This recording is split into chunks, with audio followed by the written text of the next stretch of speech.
Bom dia, boa tarde ou boa noite, dependendo do horário. Sejam muito bem-vindos, bem-vindas ao nosso VersaCast, ou podcast, como fala o meu grande amigo fundador do Versa, Ricardo Castilho, e como de praxe, fará a apresentação do nosso super convidado hoje. É isso, Castilho? Isso aí, Renato, uma alegria estar com você, mais uma edição do nosso Versa. E hoje nós recebemos aqui uma pessoa conhecida nacionalmente, emblemático por vários casos que vai nos contar aqui. O nome dele é Oswaldo Nico Gonçalves, mas é conhecido nacionalmente como Dr. Nico, que já tem mais de 40 anos de atuação na Polícia Civil de São Paulo, responsável por casos emblemáticos como a prisão do André do Rep, como Paulo Cupersino, também pela segurança do Papa, segurança da Fórmula 1 e outros grandes eventos. Então ele sempre esteve à frente, já foi procurador-geral da polícia, enfim, tem uma história que vale a pena a gente explorar aqui hoje. Uma alegria receber aqui, doutor Nico, muito bem-vindo. Eu que agradeço aí a oportunidade de falar alguma coisa da polícia, falar o que a gente faz. Meu amigo, meu goleiro do nosso time aqui, certo? Pois Pô, você não sabe a satisfação. Da outra vez que eu vim, eu não consegui por causa do problema de saúde, mas, pô, eu não vi a hora de estar aqui.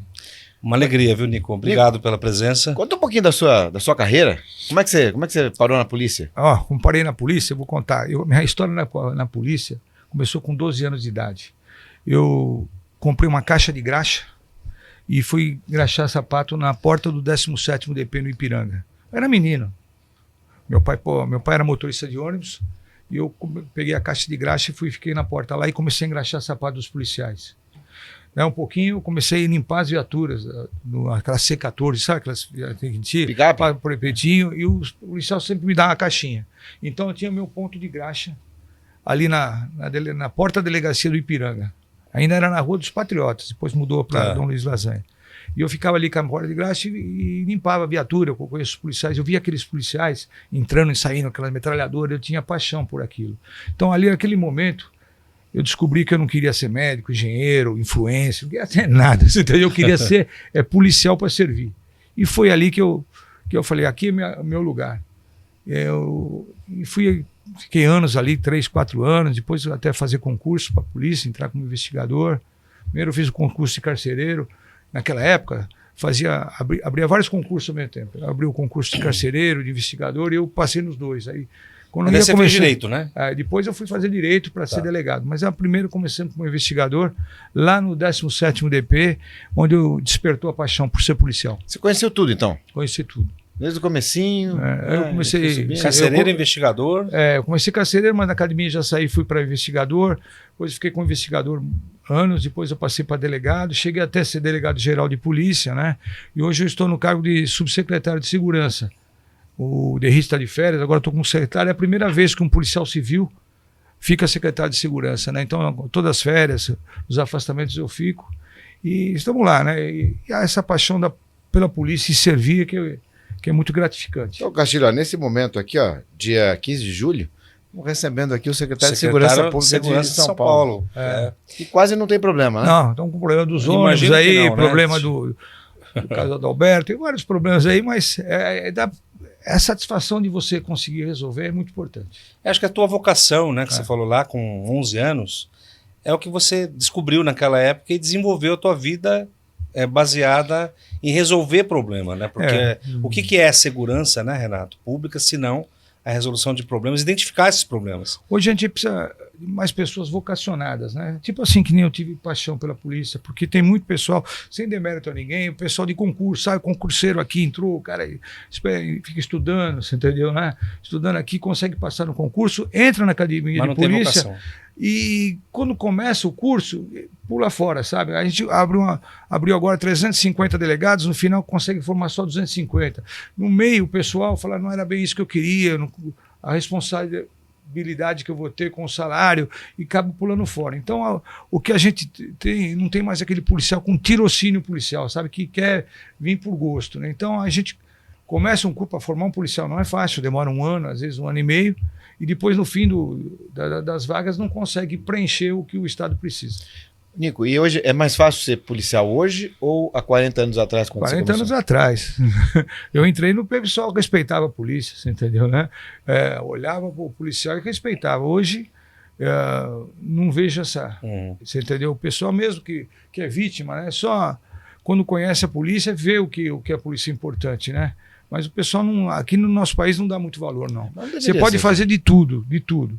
Eu vou falar para você agora um exemplo clássico que eu dou. Nós conseguimos baixar 60% o índice de criminalidade no centro de São Paulo. Hoje, se você vai na Praia da Sé, naquela região, você consegue andar e andar tranquilo. Pode ter um caso, pode ter outro. Né? 60%. Não conseguimos passar essa sensação. Não consegue passar. Por isso o programa de vocês é importante. Sim. Todos os índices de criminalidade nós conseguimos baixar. Mas não conseguimos passar, porque quando acontece um caso específico, é dado muito a importância naquele caso e cai por terra tudo que a gente fez. Lá em Nova York, eles fizeram lá, o Giuliani, né, conseguiu baixar 29% o índice de criminalidade lá em Nova York. Fizeram uma estátua, o cara é endeusado até hoje. Aqui nós já estamos 60 e ninguém dá valor, ninguém sabe quem fez. Mas se você for agora... Nós estamos falando Renato, disso agora, é importante, né, Renato? E agora no centro de São Paulo... Paulo... Só fala que é perigoso, que está vai no centro, tem um passeio noturno que tem algumas empresas que fazem, está totalmente diferente. O que a gente não consegue é morador de rua, tirar... Seria um problema social quando não é problema policial. Mas os problemas policiais nós estamos resolvendo. Se falar da Cracolândia, nós conseguimos uma atitude corajosa do governador. Por falar nisso, eu tinha falado do governador. Agradecer ao governador de São Paulo, porque é a primeira vez que ele ele põe gente comandando a polícia, que é o Derrite, eu, o Arthur, o Coronel Coutinho, comandando a polícia. Nós sempre estivemos na polícia, quem comandava era a pessoa especialista, o cara era especialista, tal. É a primeira vez que o governador peitou e colocou, quem vai mandar na polícia são os policiais. E não fez interferência nenhuma na nossa escolha. Colocou o Derrite, eu, o Arthur, e nós que escolhemos os policiais. Erramos ou acertamos, é os policiais. Não houve interferência. Por isso que eu gosto sempre... E é bom que você pode medir hoje os índices, né, do que era e do que está hoje. Então o governador foi muito corajoso em colocar, porque é a primeira vez que a polícia está sendo dirigida por policiais. Isso é o que eu sempre gosto de falar. E o que eu estou falando é que a gente não consegue transmitir a sensação de segurança. Por isso que eu venho hoje aqui e falar para vocês, gente, não é o que a gente espera, mas está baixando. Aproveitar e trazer um caso, a gente conversava nos bastidores sobre mudança de lei. Então vamos contextualizar. O sujeito tem um celular roubado hoje. O celular tem tecnologia, que eu vou também perguntar para você da tecnologia também no combate ao crime. E ele ativa o localizar o seu celular. Ele identifica que está em determinado local. A polícia ela não pode entrar naquele local a não ser com um mandado. Até discuti isso em aula outro dia, se era estado de flagrância ou não, mas tem que ter a perseguição. Como não tem a perseguição, então ele não pode entrar, mas o cidadão não sabe e fica naquela, mas como que estou localizando aqui, como é que faz, etc. Nós temos que mudar a lei para isso, temos que mudar também a lei para reincidência, para recorrência? Olha, eu acho que tem que mudar a lei para muita coisa, você entendeu? Nós temos uma polícia boa, civil, militar, todas as forças do bem. Mas você vai falar, o caso específico do celular, é difícil mesmo. Você chega depois, não consegue entrar, quando vai desmontado, entendeu? E combater principalmente a receptação. A receptação, vocês são advogados, você pode falar, a pena é muito branda. Para mim, quem comprou sabendo que era roubado, tem que pagar em dobro, sabe? Porque é o que fomenta o crime. Esse pessoal que é drogado vai roubar um celular para poder comprar droga, sabe? E logo desmonta o celular. Apesar de dar a localização ali, mas você não consegue achar o celular ali. Porque a pessoa abriu, desmontou o celular, acha uma peça aqui, uma peça ali, e não consegue. E às vezes, como ele falou, a pessoa que é vítima fala, tá aqui meu celular, mas não tá, você não consegue achar. É aproximado, né? É aproximado. Então, eu tive o celular roubado e eu vi a localização, aparecia lá na 25 de março, na Barão de Tuprá, numa rua... A região que era da Cracolândia. Não tem como você saber onde está. Tá ali, mas não tem como, né? Outra coisa, a região da Cracolândia que o pessoal consumia droga e furtava o celular, ia tudo para lá. Hoje a Cracolândia está diminuindo. Quando nós começamos, no começo do governo, tinha um núcleo lá de quase 4 mil pessoas. Hoje... Você vê 60, 80, não tem nem quase... O pessoal deu uma... Elas foi polêmica isso aí. Para onde foi essa Então, foi polêmico porque o que acontece? Nós batemos muito e o governador também foi muito firme em acabar com a favela do Moinho, que alimentava a droga ali. Então, com a prisão do Léo do Moinho e toda aquela região que nós estamos tirando ali a favela do Moinho, acabou o abastecimento. Então, muita gente que era viciado está procurando os serviços de apoio da prefeitura para recuperação. Houve um acréscimo, mais de 60% de gente querendo, você entendeu, voltar ao normal, à vida, com trabalho. Então, houve. E teve uns que migraram para alguns lugares, mas estamos combatendo sempre isso.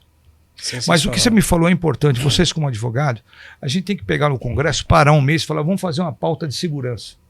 Vamos parar agora e vamos lá, o deputado federal, os senadores, o que acontece? Parte do segundo, cumprir a lei. Porque os benefícios da lei, vocês são advogados, vocês podem falar muito melhor do que eu, são grandes. A pessoa não consegue segurar eles na cadeia por causa dos benefícios. O juiz quer fazer, o promotor, o defensor público, mas não consegue. Eu vou dar alguns exemplos para vocês que eu vivi isso nos últimos 2, 3 meses. O caso do ciclista lá, que foi morto por causa de um celular. Executado, né? Executado. A pessoa que matou o ciclista, nem falar o nome aqui, o vagabundo, já tinha sido preso 5 meses no ano anterior. Aquele rapaz que matou o engenheiro, também do carro, lembra que teve aquele cara que matou o engenheiro? Sim. Teve preso 3 vezes no anterior. O que matou o rapaz do CT tinha sido preso 8 vezes no anterior. Tudo o ano passado tinha sido solto, em 2024, preso e solto. Só essas 3 mortes que você vê. Vou o caso de um colega meu, delegado de polícia, foi morto no Campo Belo. Caso da manhã do crime. O que ela faz? Ela foi condenada a 12 anos, não cumpriu e foi embora. 12 anos, soltaram ela. E o que ela emprestava? Mochila, ela comprava res frutífera, tudo que sobra comprar do crime, prestava isso, prestava aquilo, e mataram o delegado. Você entendeu? Ela estava na rua, esse delegado não era para estar morto, porque ela financiava o crime. Quer dizer, ela saiu pela porta da frente, agora foi presa de novo. Você entendeu? Então, a gente tem que parar e falar, vamos cumprir a lei, vamos ajudar o juiz a cumprir, a segurar o pessoal na cadeia, porque o nosso retrabalho é muito grande. Chega a ser 80% do que a gente prende hoje, Renato. Prendeu a pessoa, 80% dos criminosos que estão sendo presos hoje já tiveram passagem anterior e já era para ter ficado na cadeia e ou está de saidinha, ou está disso, ou está daquilo, ou está com algum benefício. Então nós temos 2 problemas, o problema da lei, né, e um problema do sistema. Então a gente precisaria sabendo disso, né? Eu acredito que a gente tem aqui... Eu sou a favor da ressocialização, a pessoa tem que ter o contato com a família, mas com alguns critérios. O Derrite fez a saidinha, mas começou dali para frente, que dali para trás não pode, você entendeu, né? Então, um critério assim, para ser solto e tentar voltar ao convívio social, tem que ter mais critério, com mais critério. E a tecnologia? Vamos falar do Smart Sampa, vai ver a cabeça. Smart Sampa, inteligência artificial, banco de dados, câmeras, né? Tudo quanto é canto, até eventualmente agentes, estádio vamos de chamar futebol. assim, agentes autômatos, né? Androids mesmo, que eu acho que vai acontecer mais cedo ou mais tarde, estádio de futebol, etc. Como que a tecnologia, especialmente as câmeras, estão contribuindo aí não só para o esclarecimento, mas também para a prisão? O sistema nosso, o banco de dados, a gente empresta também para a prefeitura e trabalha em conjunto, né? Você vê, conseguimos pegar aqui no centro, aqui, uma pessoa condenada por estupro, por 17 casos de estupro. Então está ajudando muito, sabe? Principalmente o estádio de futebol, a pessoa tem que ir lá no reconhecimento. Outro dia eu fiz um jogo na Vila Belmiro lá, e 4 pessoas procuradas por roubo estavam lá entrando no estádio. Então está ajudando muito, né? E agora lançamos essa semana passada um dispositivo que a PM consegue bloquear na hora o celular quando é roubado. Outra coisa, a pessoa que compra um celular e esse celular é produto de furto, quando ele coloca um novo chip, fala isso. Aí vem uma mensagem para ele: esse celular é suspeito, por favor, procure autoridade.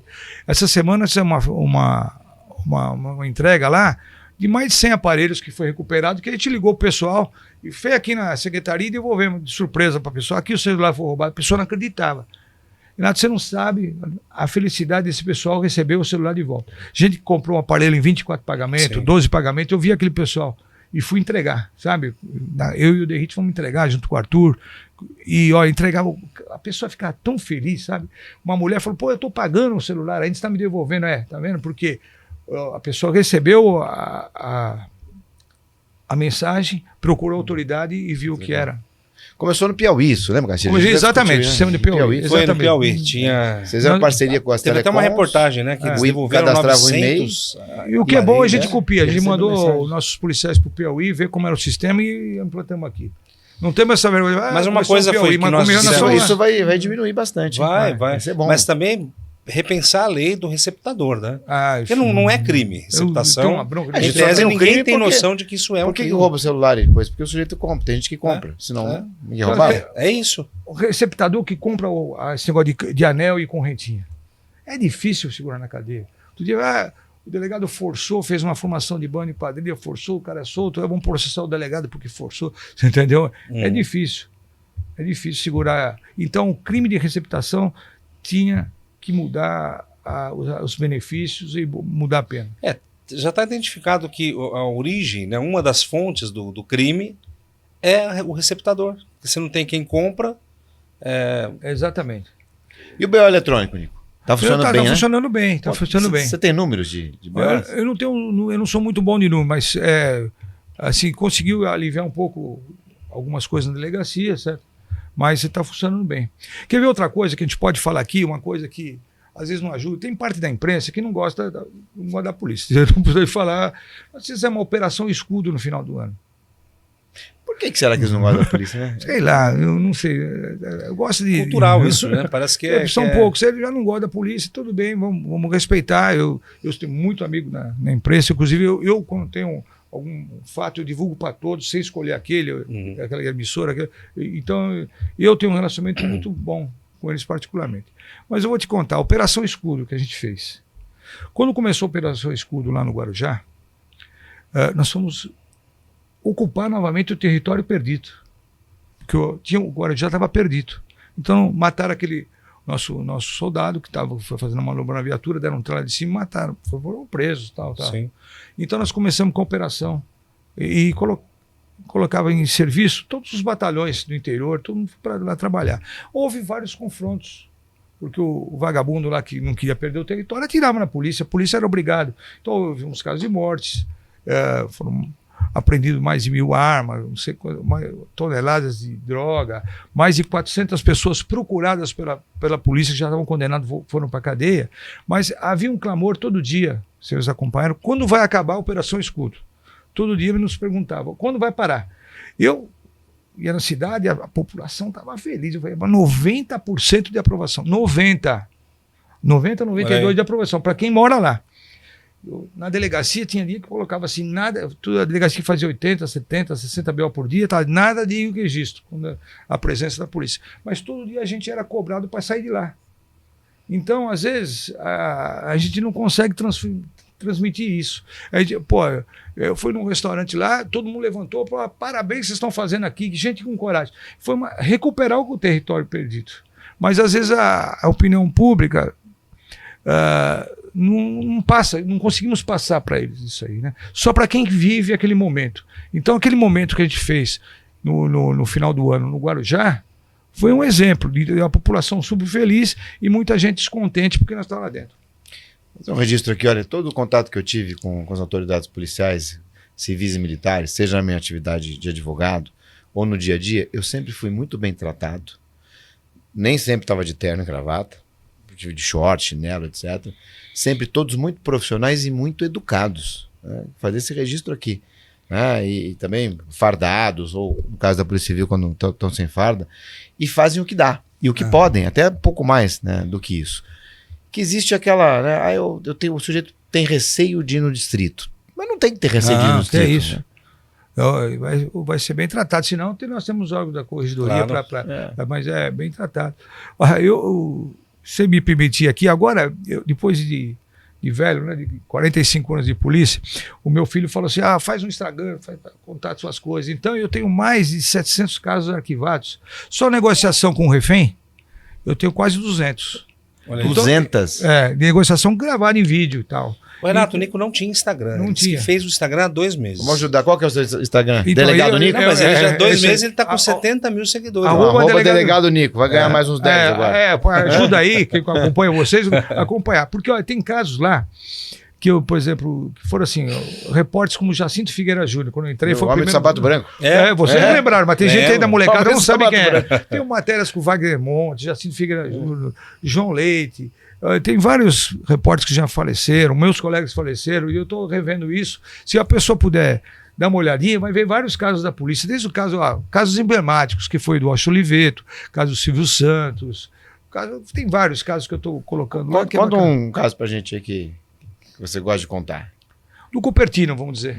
Cupertino é um caso que recentemente eu fiquei 2 anos e 4 meses atrás do Cupertino, viajei várias vezes atrás do Cupertino, porque todo mundo sabe, eu tinha consciência que ele foi para o júri agora, no mês passado, né? Pegou 82 anos, né? Qual que é a história do Cupertino? Cupertino foi aquele, era um bandido, né? Tinha antecedentes criminais, onde ele tinha escrito até no braço assim, marginal ou sempre marginal. Ele era um cara que mexia com desmanche de carro. E lá foi o menino que era ator do SBT, junto com o pai e a mãe dele, pedir a filha dele para namorar. E ele pegou a arma e matou o menino e o pai e a mãe dele juntos. Então, desde a cena do crime, que eu estive no dia do crime, conseguimos imagens, só ele terminou o local. E ele fez um factoide que eu estava colocando a imprensa contra ele, dizendo que não foi ele, que eu fiz uma campanha de julgar ele pela imprensa. Tanto é que no júri agora, no júri que teve aqui, a defesa dele foi me acusando. Falou, o doutor Nico inventou que eu fui o culpado da morte, mas não fui eu. A arma apareceu, a imagem é ele, tudo é ele. Tanto é que ele foi condenado a 82 anos. Aí ele fez o único processo que eu tive nos 45 anos de polícia foi dele me processando, eu e o Eivaldo. Ele fez o... A própria filha foi testemunha contra ele? Tudo que ele fez, ele foi na corregedoria, mandava o advogado representar contra mim, contra tudo. E agora no júri ele falou que eu comemorei a prisão dele. Aí o promotor que estava no caso, eu não conheço, não lembro o nome dele, e o juiz que deu 82, eu até cumprimentá-los, o promotor falou, eu também comemoraria de prender o senhor, você entendeu? Porque o senhor foi autor não tem outro. E ele gozava da gente, sabe? Eu cheguei uma vez, a nossa equipe chegou uma vez na ponte da divisa com o Paraguai, ele estava vendendo sanduíche. Quando nós fomos prender, ele conseguiu, alguém avisou ele, saiu antes, só pegamos o sanduíche. Eu perdi ele num barbeiro também em outro país, por causa de 10 minutos. Eu fiquei, sabe, atrás do cara e não conseguia. As coisas de filme, peguei, né? O cara e quando não prendemos, aí eu vi, teve uns 4 seriados, assim, onde estará Cupertino? Abriu um jornal da TV, até hoje a polícia não prendeu Cupertino. Então, quando prendeu, eu comemorei mesmo, fui processado por isso. Mas, Toninho, aí faz parte, foi um caso que a gente... Foi difícil? Foi difícil, 2 anos e 4 meses. Provas? Não, as provas eram evidentes contra ele. Mas ele também ele tinha um pessoal de grupinho aí pessoal que mexia com desmanche, eu fechei todos os desmanches. Foi uma luta, assim, o gato atrás do rato, sabe? Foi um caso emblemático, assim. Uma outra coisa que a gente não tem ouvido falar tanto mais são de sequestros, né? Sequestros. A gente recebeu aqui o Edu, querido Edu, um abraço ao Edu, que é responsável pelos combates ao sequestro. Mas diminuiu muito, né? Você falou do Silvio Santos, eu lembrei, né? Queria que você falasse um pouquinho também daquele caso, o comportamento do Silvio Santos diante daquela... Sendo engraçado, né? O cara vai roubar ou vai sequestrar e é o Silvio Santos. Isso aí. Mas hoje, Nico, diminuiu muito até mesmo me parece que esses sequestros relâmpagos têm diminuído, né? Esse sequestro que aconteceu antigamente, o caso do Washington Oliveto, sim. A pessoa mantém cativeiro, hoje não funciona mais porque a polícia derruba, não tem isso aí. Faz tempo que não tem. Não tem quadrilha que cheguei a trabalhar na época de sequestro com 50 sequestros no mês. 50. Nossa. A mesma quadrilha tinha 3 ou 4 pessoas em cativeiro. Era difícil. E não tem coisa mais gratificante para o policial quando você consegue estourar o cativeiro e liberar. Eu tive isso na minha carreira, de vários casos, de eu conseguir chutar a porta, prender. Eu tirei um menino que ele estava acorrentado numa geladeira durante mais de 10 dias. Meu Deus do céu. Esse menino tinha uma doença, o pai queria ver. E olha, eu falei, você não sabe. Eu passei o fim do ano junto com a família. Então, você não sabe a emoção que você tem de tirar alguém que está no cativeiro. Eu tive vários casos assim. Mas esse sequestro, que a pessoa fica em cativeiro, não dá mais. Que são células. Que foi o caso do Washington Oliveto. Sim. Onde o Moura Bueno, que acho que é o maior bandido que eu prendi até hoje, ele veio de outro país, ele veio do Chile para cá, é um médico ligado às Farc. Ele tinha tentado matar o Pinochet, ele tinha fugido de um presídio no Chile, aquele do helicóptero, parou um helicóptero, jogou um saquinho, ele saiu, e era uma pessoa politicamente motivado. Ele não está ali por dinheiro, ele está por política. E é difícil você prender alguém politicamente motivado. Porque quando nós prendemos ele num sítio que ele estava no interior, ele tinha contabilidade. Ele tinha recebido $3 milhões uma semana antes. Nossa. Num sequestro que ele tinha ido negociar na Argentina, no filho de um dono do jornal argentino, ele tinha recebido esse dinheiro. E aqui, ele estava prestando conta para as Farc, ele colocava lá, eu vi as anotações dele, quando a gente prendeu ele lá no sítio, 300 gramas de mortadela, 5 pãozinhos e 2 cocas. Ele estava prestando conta. Ué? Do que ele tinha. Organizado. E ele não baixava nada do preço do sequestro do Washington, era motivado. E quando nós prendemos ele, aí ele é a cela de negociação, ele não sabia onde estava o cativeiro. Meus colegas policiais não queriam acreditar. Vamos virar ele de cabeça para baixo que ele vai falar. Ele não sabia. E eu e o doutor Bittencourt, o Emílio e o Wagner Júlio, falecido, delegado, eu falei, vamos acreditar nele, ele não sabe. Se esse moço não telefonar, vamos matar o Washington. Até que nós convencemos o doutor Bittencourt, deixar ele dar uma ligada. Foi quando o Washington se viu, todo mundo abandonou o cativeiro, o Washington se viu sozinho e foi embora. Esse foi uma coisa assim que eu me lembro até hoje. Porque ele era a cela de negociação e ligado às Farc. Então a gente passou um momento assim difícil, né? Eu cheguei, se demorasse acho que mais 1 hora ou 2 horas, eles iam executar o Washington, que era a ordem que ele tinha. Até apareceu aqui no meu aplicativo, qual o papel das células de negociação em sequestros internacionais? Olha que interessante. E até apareceu outro tópico, como helicópteros são usados em operações anti-sequestro aqui no Brasil também. Inteligência artificial em tempo real aqui, Nico. Então vou falar das células, que é muito importante saber. Por exemplo, uma pessoa que vai fazer um sequestro desse tipo do Murambuena, a pessoa tem que ter um dinheiro, investir menos uns R$600 mil. O que nós vamos fazer? O sequestrador. Eu vou contratar você para pegar o nosso câmera e arrebatar ele e entregar para mim no porta-mala do meu carro. E eu vou te dar R$200 mil para fazer isso. Você vai pegar o nosso câmera, colocar no porta-mala do meu carro. 200 mil, tchau, tua participação acabou no sequestro. Vou contratar ele para negociar, para começar a telefonar, fazer as pedidas de diligência. Ele não conhece você, não sabe quem você é. Vou contratar a sua esposa que está ali para tomar conta do cativeiro. A esposa vai imaginar. Vou contratar uma outra pessoa para manter em cativeiro, que não conhece você e só eu sei onde é o cativeiro. Se você está telefonando e pedindo as exigências, alguma coisa, não adianta prender você. Tanto é que eu tinha, quando você quase que eu participei, eu sabia onde o cara que telefonava, que ele usava e tal, mas não adiantava prender ele.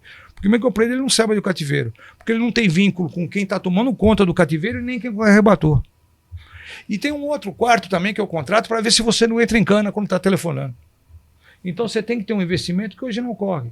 Hoje a tecnologia nos ajuda muito, sabe, na conversação. O que nós tivemos agora são sequestros, pessoal que vai aí no Tinder ou nesses aplicativos de romance, achando que é um Brad Pitt, alguma coisa assim, vai pegar uma mulher bacana, né? Muita gente cai, né? Muita gente cai. É. Aí eles marcam em cada quebrada que quem só sabe andar é quem é da região. O cara marca lá na Brasilândia, no fim do mundo, você entendeu, né? Vai encontrar a mulher. Até uma pessoa que eu conheço, ele contratou aí um encontro no Tinder e aí eu tenho as imagens, depois ele com um maço de flor, um vinho na mão, que a menina falou, minha mãe quer te conhecer antes de nós sair, tá? Ele foi lá, tomaram 600 pau dele. Nós prendemos ele depois, entendeu? E às vezes a pessoa fica até com vergonha de dar queixa, entendeu? De entrar nessa. Mas agora também diminuiu muito, mas estamos chegando lá. Foi o que o Edu trouxe pra gente, né, Renato? Que o Tinder era o canal para poder... agora tem o Tinder Plus, que é mais caro, o outro que é mais caro, sei lá, acho que vai pegar uma mulher melhor, alguma coisa nesse sentido, você entendeu? Eu não sei o que é, mas e aquele caso do Silvio Santos, ele foi um roubo, né? Ele ficou como refém. Como que não, foi? O caso do Silvio Santos começou quando sequestraram a filha dele. A filha dele. Começou antes, nós conseguimos chegar à autoria, né? E nós fomos pegar começou um dia antes, lá em Barueri. Descobrimos um hotel onde estavam os sequestradores. Só que chegou uma equipe sozinha primeiro, com 2 policiais, tentaram entrar no hotel, o sequestrador matou esse que estava na casa do Silvio Santos, matou os 2 policiais. Eu cheguei depois de 15 minutos. Quando eu entrei no quarto, estavam os 2 policiais mortos. E esse vagabundo que sequestrou o Santos desceu pela um negócio de incêndio, sabe? Tanto é que ele se machucou e daí não conseguimos perder, não conseguimos achar. Aí ficamos uma madrugada toda atrás dele e ele apareceu na casa do Silvio, logo cedo. Olha isso. Ele apareceu na casa pedindo guarita, porque achou que a polícia queria matá-lo. Aí, e a gente fala aquela síndrome de Estocolmo, né? Estocolmo. Parece que houve ali... Existe mesmo? Existe. Aí ele estava na casa do Silvio, e aí eu cheguei lá para negociar logo cedo, junto. Foi a segunda viatura que chegou lá. E o Silvio estava no andar de baixo, e a gente pedia para que subia, ele não subia, até que eu pedi para tirar as cortinas da casa, porque eu falei, o nosso snap pode atirar a qualquer momento, se ele subir, né? Aí chegou o secretário da segurança, falou assim, não, pode tirar a Polícia Civil daí, porque a Polícia Civil está com muita sede de matar esse cara, porque ele matou 2 policiais aí. Aí queriam que eu saísse do negócio. O doutor Saulo falou, pode tirar o doutor Nico daí, vai negociar, que vai negociar o capitão da PM, porque não dá, eles estão com revanchismo, não querem matar porque a nossa função também não é ir lá matar o sequestrador, é também às vezes parece cara de refém que você tenta preservar a vida do refém. Então a gente negociava. Aí teve uma hora que o Silvio concordou e estava subindo com, eu não lembro o nome dele, morreu depois de uma semana na cadeia esse que sequestrou o Silvio, deram veneno de... O Silvio é uma pessoa querida, né? Assaltar o Silvio, sequestrar o Silvio Santos, lá os presos lá, acho que fizeram alguma coisa com ele, que ele tomou veneno de rato. E morreu depois de uma semana. Aí sobe. Quando o Silvio começou a subir, o Silvio percebeu que as janelas estavam todas abertas da casa. E ele estava sem cortina. Aí quando ele viu aquilo, ele voltou. E falou, eu quero a presença do governador aqui, o Geraldo Alckmin, para poder liberar. E já estava amigo do cara.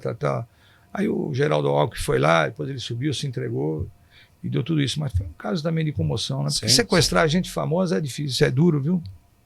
Querido como o Silvio. E era um querido mesmo. E é isso que dá, né? A gente vê aqui a... E foi preso ele, o irmão dele, o outro sequestrador, foi tudo resolvido.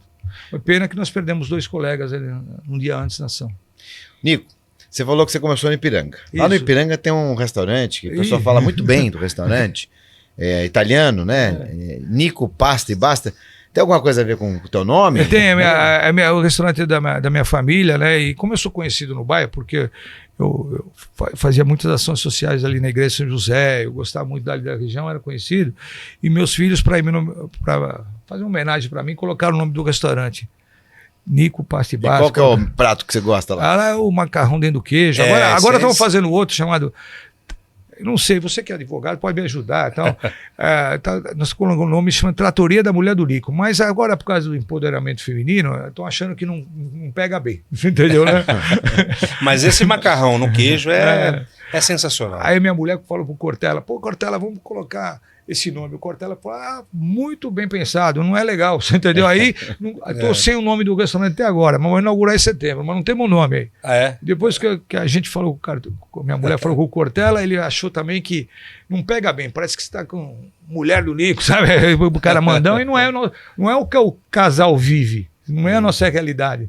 Então a gente vai mudar. E você curte a comida italiana? Eu gosto. Eu comecei lá com um negócio de pizza, eu gostava de fazer, e a gente foi fazendo, deu certo, graças a Deus. Estamos lá mais de 40 anos. Você faz pizza? Faço, mais de 40 anos lá. Então, os restaurantes eu estou ligado à minha família. Isso é magro, aliás, ele está no formal, né? Porque não envelhece, Nico? Vai lá, eu tô meio monjaro. Mas sabe o que eu acho? O Nico trouxe aqui pra gente essa história, né? Funciona? Funciona. De 40 anos, bola mais aqui, de 40 anos. Ele joga bem, viu? Ele joga bem. Ele é um bom goleiro também. Santista, né, Renato? Toma umas... Santista. Santista. Eu sou vice-presidente do conselho lá do Santos, hoje o desembargador da qual eu presidente, eu sou o vice dele. Estou lá no Santos mais de 20 anos, mais de 20. Eu dei da época do Pelé, né? Até aí no meu Instagram eu coloquei um pôster aí, depois o pessoal pode ver. Por que meu pai era corintiano, minha família é tudo de corintiano, não aguentava mais. Aí por que eu sou santista? Olha o que aconteceu.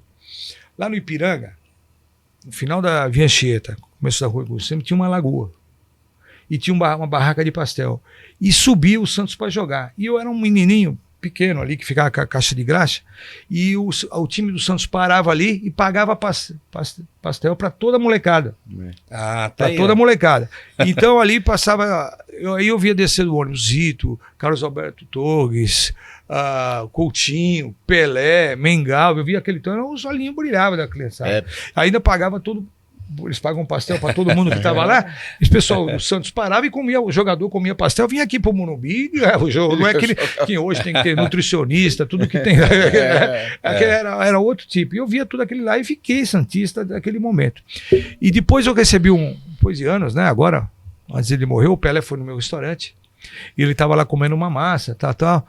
Aí eu gravei com ele. Falei, você lembra por acaso? Ele falou, nossa, nós já fazia vaquinha dentro do ônibus para pagar pastel para molecada. A gente achava, tinha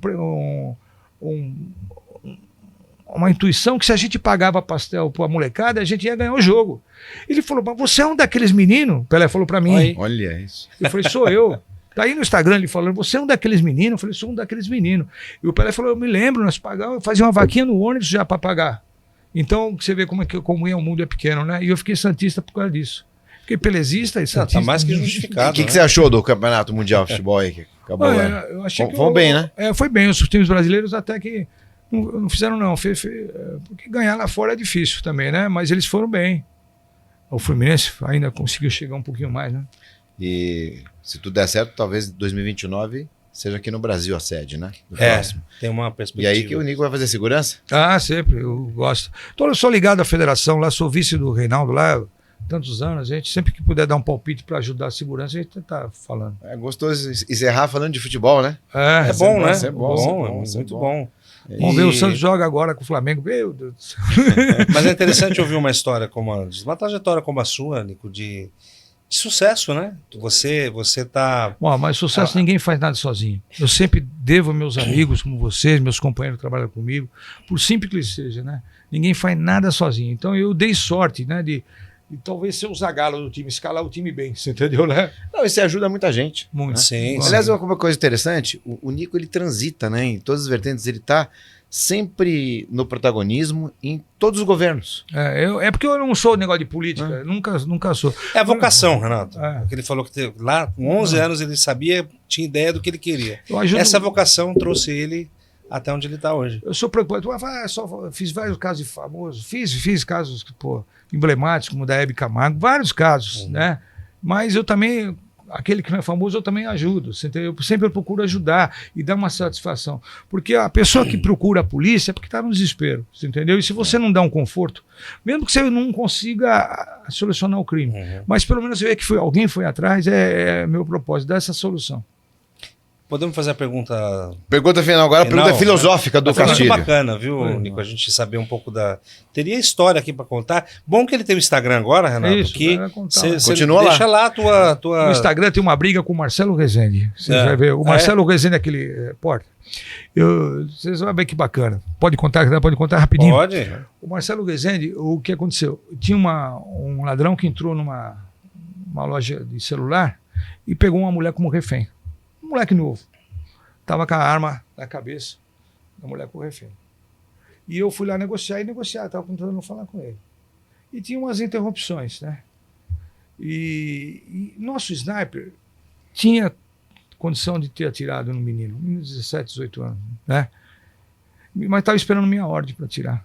A hora que eu desse para atirar. E eu não dava ordem. Porque eu achei que eu, conversando, eu ia conseguir também salvar a vida do menino. Porque o nosso naipe não ia errar. Teve casos que eu autorizei, porque não tinha mais, o caso na Vila Ema, vários casos que eu falei, o sniper é melhor entrar em ação, porque aqui a coisa não vai dar. E esse caso eu comecei a prolongar, e dando tempo ao tempo. Aí, num intervalo que tinha, entrou um repórter, falou, Marcelo Rezende está ao vivo aqui com você, para não saber, porque já teve a oportunidade de atirar, não atirou. Eu falei, aí eu brinquei, fala pro Marcelo tocar o programa dele e mandar eu nunca fico nervoso, sabe? Eu sempre fico calmo, mas eu fiquei, a pergunta que ele me fez, manda ele cuidar do programa dele que eu cuido aqui. Você entendeu, né? E não ficar instigando aí. Falei um monte lá. Ao vivo na TV Record. Né? ele me veio com uma pergunta e eu dei uma cacetada nele que eu não devia ter dado, você entendeu? Ao vivo também, né? E depois, com o tempo, tal, o rapaz se entregou, fui lá, ele me deu a arma na mão, tem tudo isso gravado, tá no Instagram, devolveu e tal. Aí depois o Marcelo fala assim, ó, o Nico agiu certo, tal, sabe? Mas foi uma briga com um apresentador de TV, entendeu? Ao vivo, numa negociação com o refém. Tá aí no Instagram. Mas é natural, né? Castilho, antes da pergunta, deixa um recado aqui para as pessoas, envolvendo aí a própria cautela e segurança. Então, numa situação, por exemplo, de um roubo, que a gente chama vulgarmente de um assalto, né? O que a pessoa deve e não deve fazer? A pessoa deve entregar os seus pertences. Não reagir, você entendeu? Não reagir. Por mais que ele ache que vai dar certo, você entendeu? Você vê casos desse empresário agora de Guarulhos, né?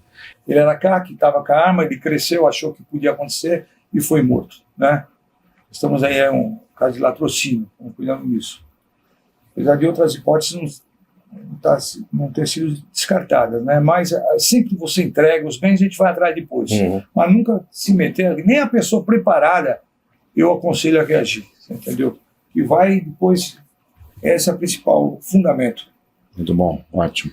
Castilho, pergunta filosófica. Por Nico, aqui, eu acho que toda a vida dele se norteou pela segurança, né? Que é um dos pilares, né? Da gestão pública, né, da coisa pública. A gente vive em as grandes capitais, todas as capitais, todos os lugares que se aglomeram muitas pessoas, vai ter sempre um problema de insegurança, né? Mas o que pauta tudo isso, a sua opinião sobre a justiça, Nico. O que é a justiça para você? Não o sistema judiciário, mas a justiça no sentido emocional. Você acabou de falar que o caso do menino, que a tua consciência falou, eu vou tentar preservar uma vida, que eu acho que é um critério até divino, né? Mas o que é para você, para a tua consciência, pro Nico ser humano? Eu confio muito na justiça, né? Eu acho que a justiça está sendo feita. O que está acontecendo agora são muitos benefícios que têm que ser mudados, entendeu? Isso que temos que bater. A justiça está sendo feita. Nós temos excelentes. Eu, por exemplo, o doutor Patino, corregedor. Eu nunca tive um problema, entendeu, né? Com o judiciário. Sempre que a gente pede, ele confia na gente, a gente confia neles. Vamos fazer a missão. Eu fiz, como delegado geral, eu fiz mais de 80 operações junto com o Ministério Público. Falei, não, eles não mandam vocês, Olha, eu fiz mais de 80 com o doutor Sarrubro, era o procurador, agora com o doutor Paulo, a mesma coisa, você entendeu? Eu confio muito, eles são muito amigos da polícia e dos bons policiais, entendeu? Todo lugar tem as suas exceções, mas eu confio muito, tudo que a gente pede para a justiça, ele tem nos atendido, sempre.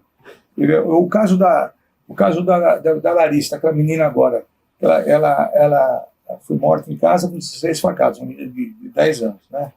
No primeiro momento, a gente pediu para a justiça a prisão preventiva do padrasto. Depois mesmo, a justiça não entendeu assim, apesar das evidências que a gente tinha. Aí eu falei, tudo bem, não conseguiu, não vou ficar bravo, não vou ficar nada, não se queixando. O clamor era para prender o padrasto, mas o clamor estava grande. Mas encontramos tênis, encontramos uma roupa, encontramos tudo, mas a justiça não entendeu. Não vamos ficar desesperados. Trabalhamos mais um pouquinho, colocamos no dia seguinte a justiça deu. Talvez no primeiro momento ela não entenda como a gente pensa como policial, como tirocínio policial, mas depois, se você trabalhar e conseguir prova, ela vai te ajudar. Foi o que aconteceu nesse caso da Larissa. Então eu confio muito na justiça, que o pessoal lá da região de Francisco Morato nos ajudou muito, não entendeu no primeiro momento, mas depois entendeu, e o trabalho está sempre realizado, somos parceiros, nós somos contra o crime sempre. Bom, perfeito, Renato. Obrigado, viu, Nico? Olha, foi eu que agradeço. Bate-papo sensacional, muita informação. E você vê que cada coisa que a gente fala tem um caos, né? Tem um caos. Pra contar aqui, bacana, muito bom. Você daria um convite para voltar, conversar com a gente? Claro que quiser. Vamos trazer também o Arthur aqui, o Derrite. Vamos combinar uma próxima, então. A gente dá aula junto na FAP, o Arthur. Sempre no intervalo, encontro com ele. Vamos trazer os dois, então. Vamos, o Derrite e o Arthur. Já articula aí o convite a eles pra gente poder fazer um bate-papo aqui conjunto, né, Renato? Eu que agradeço aí, a hora que mandar aí, mandando minhas redes sociais aí, da polícia, né? Eu tenho a estrutura hoje, então, é o Derrite. O Derrite é o secretário de segurança. O Arthur é o delegado geral. Que tá o Coutinho, esse que está falando dele agora, é o comandante da PM. E aqui uma saudação especial para os bombeiros também, né? Que fazem parte, né? Sempre. Todos os agentes envolvidos na segurança pública, né? Vamos fazer são heróis, um Versa com um bombeiro. Vamos, tá? Já Falar tá. de Ajudo nisso aí. Resgate, Muito bom, primeiros socorros, né? Primeiros socorros é Vai ser legal, muito hein? bom. Acho que é necessário, viu, Nico, cada vez mais a gente falar de temas que são pouco explorados. Falar do que é segurança, você falou do centro de São Paulo, né? Que O que diminuiu. acontece? Vocês aqui. A gente não lembra disso, né? Que antigamente você não andava você ia atravessar a Praça da Sé. Vai lá hoje. Então, é isso que eu estou dizendo. É bom a gente Tem falar. até um blanche que tem agora ali na Catedral da Sé, onde é um almoço que eles fazem, você visita, anda toda a parte de cima dos sinos, é super bacana. Eu fui fazer isso com a minha esposa. Muito legal. Mas eu vou no fórum, vou dar uma volta por lá. É né? bom, e é tão bonito o centro, né? A gente Você precisa sempre fala, reviver aquilo, né? o policial não caiu de paraquedas, que agora eu sou policial, tal. O policial tem sentimento, sofre junto, eu sofro junto com as ocorrências, entendeu? Então a gente veio da sociedade. Então isso de poder falar alguma coisa é muito legal. Nico, muito obrigado mais uma vez aqui. Obrigado, Nico. Deus te abençoe, você, a tua Vocês família, todos os policiais, Obrigado. todo mundo, enfim. Abraço. Pessoal, obrigado mais uma vez aí. Fiquem bem, fiquem com Deus. Até a próxima.